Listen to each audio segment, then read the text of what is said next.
In this video, I'm gonna teach you how to sell more than you ever imagined without being a sleazy, manipulative meathead. I want you to understand that sales is about actually caring for the person who's in front of you rather than trying to take advantage of them. First off, I want to disappoint you a little bit. There is not a perfect script that's going to help you double your close rate. There isn't one singular tactic or trick that's going to change your sales forever. That just doesn't exist. What I will show you is how to care about people and actually sell with authenticity where people can feel like it, and customers are 6 times more likely to buy from somebody they trust. So it's all about earning that trust, and that's what we're going to dive into. Zig Ziglar said you can have everything you want in this life if you just help enough people get what they want. And that's what sales is. Truly great salespeople feel like helpers. They feel like guides. They feel like thoughtful, caring experts who help you make a good decision for your life. That comes from a real place of authenticity where you really care. So I'm gonna give you 5 points on how to sell more than you ever imagined. Number 1 is stop trying to win the sale and start trying to understand the person. You will never outsell someone who understands the customer better than you. Selling starts with listening more, asking better questions, and actually learning as much as you can about the problem and the need that the customer in front of you has. People don't want to be convinced of anything. They want to be understood. And when they feel understood, they'll make a buying decision with you. When someone feels understood, the resistance actually disappears, making it easier for you to close. And better yet, you're not going to have to apply urgency and pressure because the sale is going to happen naturally. You need to be genuinely curious about the person in front of you. Ask real questions. Actually try to understand them. Actually try to get into their life, their mind, their shoes. Understand their pain points, and then bring your pitch out in a way that shows them how you can help them or guide them to something that makes their life better and solves for their problem. Number 2, believe deeply what you're selling. If you are trying to sell something that you don't believe in or that you would never be a customer of yourself, you're not going to be able to sell. It's going to be really difficult because authenticity, as we discussed, is a huge part of what actually moves the needle and gets people to want to buy from you instead of someone else. And they can smell your unauthentic pitch because you don't really believe what you're selling in. You would never buy it. And so they can smell that on you and they're going, something feels off. If you're not just a salesperson for the product, but you're an advocate for the product, you're a user of the product, you actually care and believe in what you're selling, you're going to sell a whole lot better because it's going to come across to the person that you're selling to as real. Have you ever been sold to by somebody who felt really inauthentic? Like they didn't really care about you. They didn't really care about the product. They're just trying to get the deal. It's one of the most uncomfortable situations you'll ever go through. And they're trying to convince you and they're trying to pressure you and they're trying to get you to act urgently, and you're kind of, with each thing they say, you're actually kind of more and more standoffish, literally backing away from them, sometimes physically. I've seen people literally do this where the salesperson is trying to go in for the sale and they're physically trying to get closer to the person, and you can physically see the customer backing away because they're put off by the salesperson's tactics. A lot of sales training teaches you to apply more pressure, to never take no for an answer, and it ends up being this hyper inauthentic, manipulative sales pitch where you're trying to manipulate people into making a decision that's not really best for them, rather than trying to understand them, see if you have a product that aligns with their needs, and then pitching them and showing them how it actually will solve their problems. That is a whole different thing. So if you really believe in what you're selling, it changes your posture, it changes your tone, it changes the heart that you speak with, it changes everything about how you pitch because you genuinely want them to see how good the thing is that you're selling and what it can do for them. So if you're in a job where you're in sales and you don't believe in what you're selling, you need to go find a different job. You cannot keep doing this. There is no script, there is no tactic, there's no trick that's going to make you feel better about the crap that you're trying to throw onto people. Number 3 is give people clarity, not pressure. Pressure makes people defensive and clarity makes people decisive. Once people understand well enough they will quickly make decisions. Most people don't make decisions because they don't have enough clarity, they don't have enough information, or at least they don't have enough information to feel confident. And the more clarity you offer, the more confident they feel, leading to a more natural sale. But if you apply more pressure instead of more clarity, you just end up pushing them farther away. As a salesperson, your job is never to push somebody into a sale. Your job is to help them see the benefits of what you're offering clearly. You need to explain a problem simply and then offer a solution simply. Give them choices, good, better, best. Make your recommendations. There are many times where I could sell more to someone because by being genuinely curious, I learn more about their financial situation, their goals, and I actually make the call and say, hey, I actually think for you, this other option that's a little cheaper is gonna be the better route because I actually care about the people in front of me. And they can sense that and they become more grateful. I often tell people, I'm like, hey, don't bite off more than you can chew. Buy more than you really need. And I help them make a decision that's best for them. And that trust and that authenticity that I speak with gets me a lot further with customers. A HubSpot study found that 63% of customers expect personalization from salespeople. That only way that personalization can come about when in a sales pitch is by asking a lot of questions, offering a lot of clarity, and then building a customized proposal or pitch to them specifically. I've trained a lot of my guys in home services to do this. If you can close on the spot where you are able to deliver something to the customer right then and there and close them, go for it. One of our companies, Garage Up, we will do these beautiful renderings and designs of their new garage. And we will design everything they wanted, all their custom choices.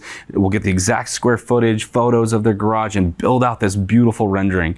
And then we send it to them and we send the quote with it. And then we follow that up right away. So we send the rendering, we send the quote, and then we follow it up with a Loom video of us explaining all of the personal touches we made. We talk about, hey, you said this, so we did this. You mentioned that your kids have like 6 bikes. So I went ahead and made room for that on this wall of the garage. I think this is the perfect set of racks for that. And we would customize it to them, mention things, show them that we listened, that we heard what they said, and then personalized it to them. One of the most important things you can do is really jot down everything that a customer is saying that sounds like something they really care about. How do you know that they really care about it? Anything that a customer says more than once, they really mean. If somebody says something more than once, it's because they want to make sure that you heard it. So if the customer you're selling to mentions anything at all more than one time, make sure you personalize whatever you present to identify that thing or to speak to that thing that they said. So for example, we would sell house painting to customers. We do so all over the country. If the customer said something to us like, hey, it's really important that this cabinet full of grandma's china doesn't break, right? Or hey, it's important that you guys know we just got new floors. And then you hear them say it again, hey, it's really important that you guys know just that we have new floors. We got new floors. I just want to make sure you heard that. What are they trying to tell you? They're trying to tell you, this is what I really care about. You might be trying to pitch me on this or that, but I just want you to know I'm worried about people coming into my home and breaking stuff or scratching new floors. So that is what you then present. They don't care about which paint product I'm using. They care a lot more that the quote says we're going to add extra layers of protection to the floor. We're not just going to use plastic. We're going to move the furniture carefully. We're going to put down extra cardboard to protect the floors. They want to know that we're going to actually do the thing that they said they really cared about. So number 4 is follow up like a professional, not a desperate person. So you need to follow up. I will follow up with customers over and over again, but I don't do it in a desperate, cheesy, lame sort of way. You do it in a way that you're offering more value each time you follow up. So instead of just checking in or I'm just wanted to see if you're still interested, I'm not doing that. I'm sending them more information. If I haven't heard from my customer, I'm assuming that they need more information to make the decision. So what do? I send them articles about recent popular colors. I send them recent jobs that we did. I send them blogs of articles about design and interior colors that they could pick for their cabinets and their walls. And we would send them resources where they could pick out different colors and even upload their photo and see what it would look like in real time. We would offer them more information, offer them more tools, offer them more resources. We're not just emailing them saying, hey, I really need the sale. Hey, please get back to me. No, you're actually truly offering more value. And here's the thing. A lot of salespeople don't want to do more follow-ups because they don't want to be an annoying, sleazy salesperson. They don't want to be that person who's not taking no for an answer and kind of being annoying. And so the way that you switch that, even in your own mind, not just the way that customers receive it, is you actually offer value every single time you follow up. You're following up with additional value. And better yet, if it's personalized.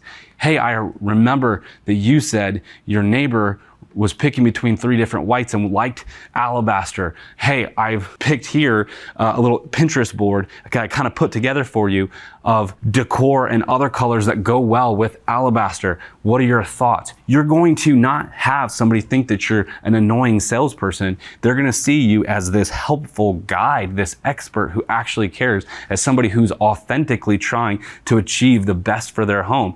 And watch what happens. Your sales are going to increase like crazy because your customers actually believe you are who you say you are.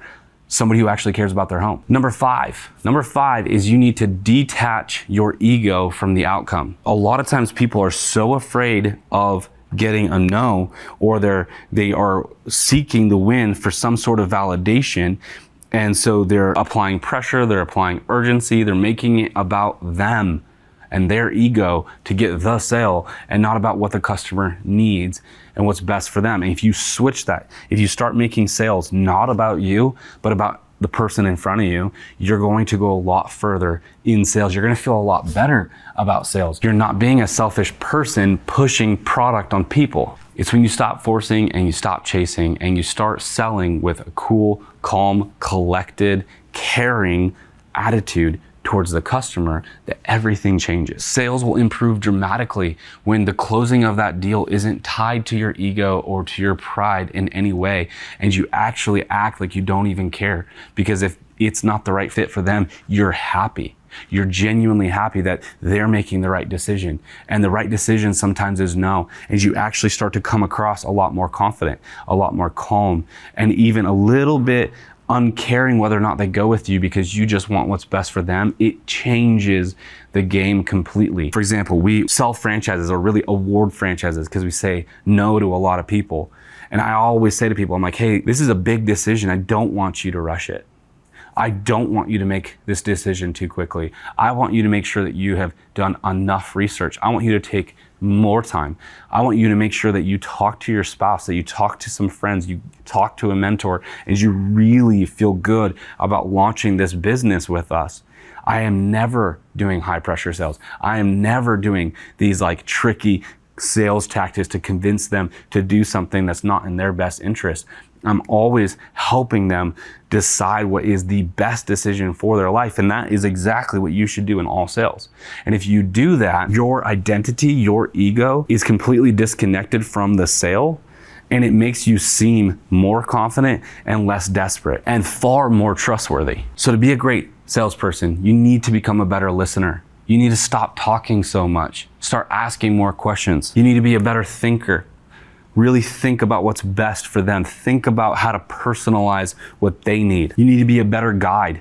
And sometimes it's not taking them all the way through on this path. When you're a good guide and you see danger ahead, this maybe isn't the best decision for this customer right now. You got to be a good guy and say, hey, let's not go that way. Let's circle back in 6 months when you're a little more ready. It's being a better human and actually caring about humans and caring about them, not just your paycheck. Watch what happens. You think that you have to manipulate people, use a bunch of sales tricks and tactics to get deals done. Watch what happens if you actually care. You're gonna sell more than you ever imagined. And you don't have to be a sleazy, manipulative meathead to do it.